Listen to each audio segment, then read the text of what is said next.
সুপ্রিয় দর্শক, আপনারা দেখছেন এসপিএন বাংলা টিভি। দেখুন ও সাবস্ক্রাইব করুন এসপিএন বাংলা টিভি, দেশ ও মানুষের কথা বলে। আপনারা দেখছেন এসপিএন বাংলা টিভি সংবাদ। 19 August 2026 Bangla Academy, Al Mahmud corner, Mother Teresa research centre ও অমর প্রকাশনী আয়োজিত বাংলাদেশের মুক্তিযুদ্ধে মাদার তেরেসার অবদান শীর্ষক আলোচনা সভা, দুটি গ্রন্থের প্রকাশন উৎসব ও মাদার তেরেসা মেমোরিয়াল অ্যাওয়ার্ড 2026 প্রদান অনুষ্ঠানে প্রধান অতিথি doctor Asaduzzaman Ripon, vice chairman, Bangladesh Jatiyatabadi Dal BNP. প্রধান আলোচক হাসান আবদুল্লাহ, রাজনৈতিক বিশ্লেষক, chairman CNIS, professor doctor Hanif Khan, dean, the university of Comilla. আলোচকবৃন্দ ডক্টর শাহেদ মোন্তাজ, উপপরিচালক, বাংলা একাডেমি, আব্দুল মাজেদ, কবি ও কথাসাহিত্যিক, এম.এ. মান্নান মনির, অধ্যক্ষ, ঢাকা আইডিয়াল ক্যাডেট স্কুল। সভাপতিত্ব করেন গোলাম কাদের, সভাপতি, মাদার তেরেসা রিসার্চ সেন্টার, দেওয়ান মাসুদা, লিয়াকত আলী লিয়ন, মোহাম্মদ সাইফুল ইসলাম রাসেল প্রমুখ।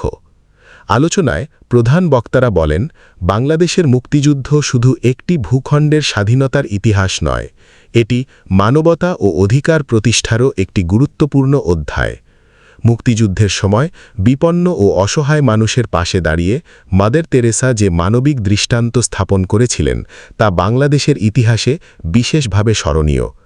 প্রধান আলোচক হাসান আবদুল্লাহ মাদার তেরেসার মানবিক কর্মকাণ্ডের বিভিন্ন দিক তুলে ধরে বলেন, মুক্তিযুদ্ধের সময় বাংলাদেশের শরণার্থী ও অসহায় মানুষের দুর্দশা আন্তর্জাতিক অঙ্গনে তুলে ধরার ক্ষেত্রেও তার ভূমিকা ছিল গুরুত্বপূর্ণ।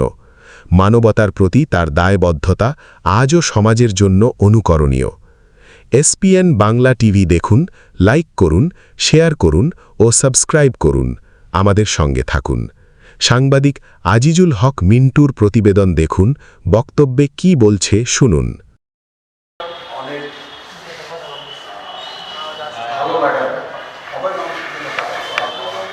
আমাদের দেশের সবাই যার যার নিজের জন্য কাজ করে, সেটা রাজনীতি বলেন, যাই বলেন, সব নিজের জন্য করে। আর দুনিয়াতে জন্মগ্রহণ করেন 1910 সালে। 1910 সালে উনি যখন জন্মগ্রহণ করেন তখন এটা অটোমান সাম্রাজ্য ছিল, যেটাকে আমরা ওসমানীয় সাম্রাজ্য বলে থাকি। পরবর্তীতে উনি আমাদের ভারতবর্ষে আগমন করেন। ভারতে উনি নাগরিকত্ব গ্রহণ করেন, কলকাতাতেই বসবাস শুরু করেন এবং ওনার মিশনারিজ অফ চ্যারিটিজ নামক একটা প্রতিষ্ঠানের মাধ্যমে জনসেবামূলক কার্যক্রমে সম্পৃক্ত হন।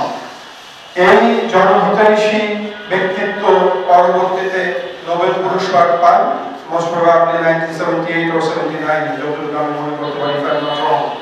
তো একজন নোবেল লরিয়েট তো বটেন।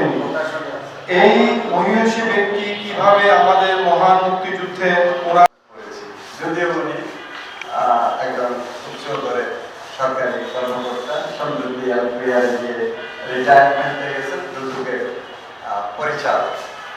এর বাইরে তার লেখালেখির জগৎটা ছিল অন্যরকম। আর আমার একটি বই, মৃত্যুঞ্জয়ী মাদার তেরেসা, এই বইটি